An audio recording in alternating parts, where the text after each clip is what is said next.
Thanks for joining another video. My name is Matt. I am Mike's twin brother on his channel, Your Driver Mike. If you're the kind of person that wants to make the most money possible when you are driving food delivery, I'm going to give you some real examples as I drive all weekend on things to avoid that may be holding you back from making the most money. Well, we talk preparation all the time, guys, and I have my food hot and cold bag from DoorDash, and I use this quite often. Amazon storefront in the link below if you need a food saver bag. But yes, preparation is great, and you want to make sure that you avoid bad preparation, but we're actually talking about something else. And here's a real example. It's a very busy time of day and you get what's called a stacked order. And a stacked order are, well, exactly that. There are two orders on one trip request. And a big tip that I can share with you that I actually experienced, I think for the first time, on DoorDash specifically, is if the one restaurant is not ready with the order yet, and the second restaurant is relatively close, you can actually click right here and you can pull up your two orders, right? So your stacked orders. And like I said, this is a good strategy if the restaurants are close together. You can skip to the next task. So if the first order is not ready, and in this case, mine was not, I went ahead and I skipped to the next task, which was actually right next door.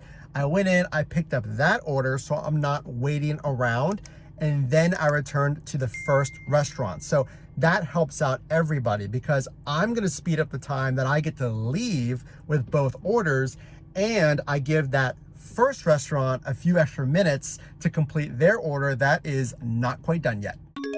So this one's specific to DoorDash. So if you're driving and the instructions say hand to customer, well, remember, if you don't hand it to the customer and the customer was expecting you to, then that could hurt your ratings, and that's a no-no. So as soon as you get to the location and maybe the customer is unavailable, I've delivered to very large apartment complexes, and you essentially have to buzz the room number and they can come down. But what if you can't get a hold of that customer, or the buzzers are broken or not labeled?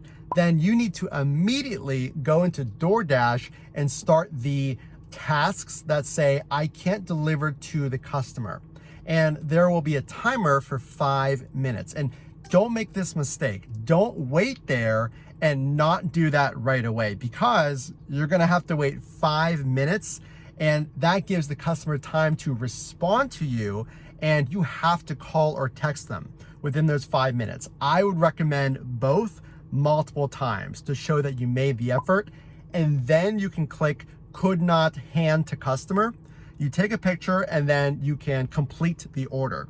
But again, this is if the instructions say hand to customer and you can't get a hold of them. Really, really important that you don't make the mistake of just waiting there and then starting that whole 5-minute process late, because you're wasting time, and time is money.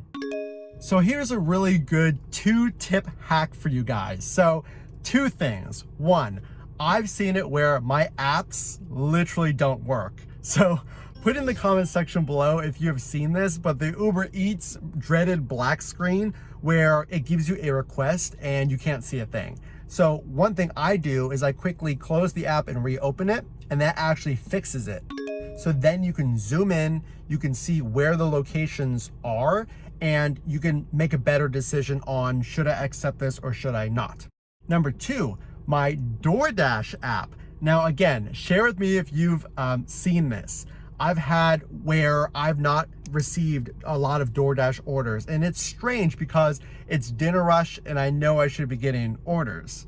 And then I close my app and reopen it, and all of a sudden, all these orders come flowing in. So I don't know if my app stalls from time to time, but just keep in mind that things like that, like app glitches, if you will, and your Wi-Fi being on. So make sure if you can, as in it's not gonna charge you an arm and a leg to use data, turn your Wi-Fi off. Because think about it, you're driving around to all these restaurants and it's constantly trying to connect to Wi-Fi signals in these restaurants.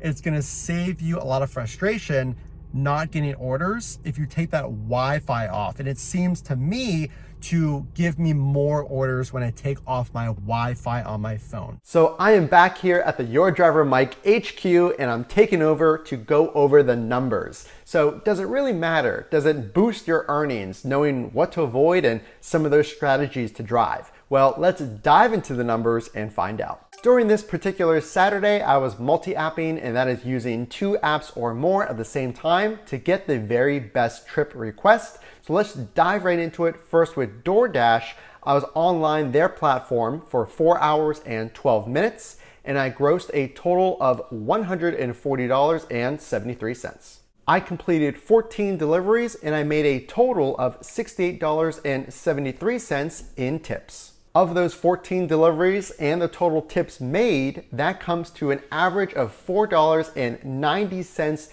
on tips per delivery.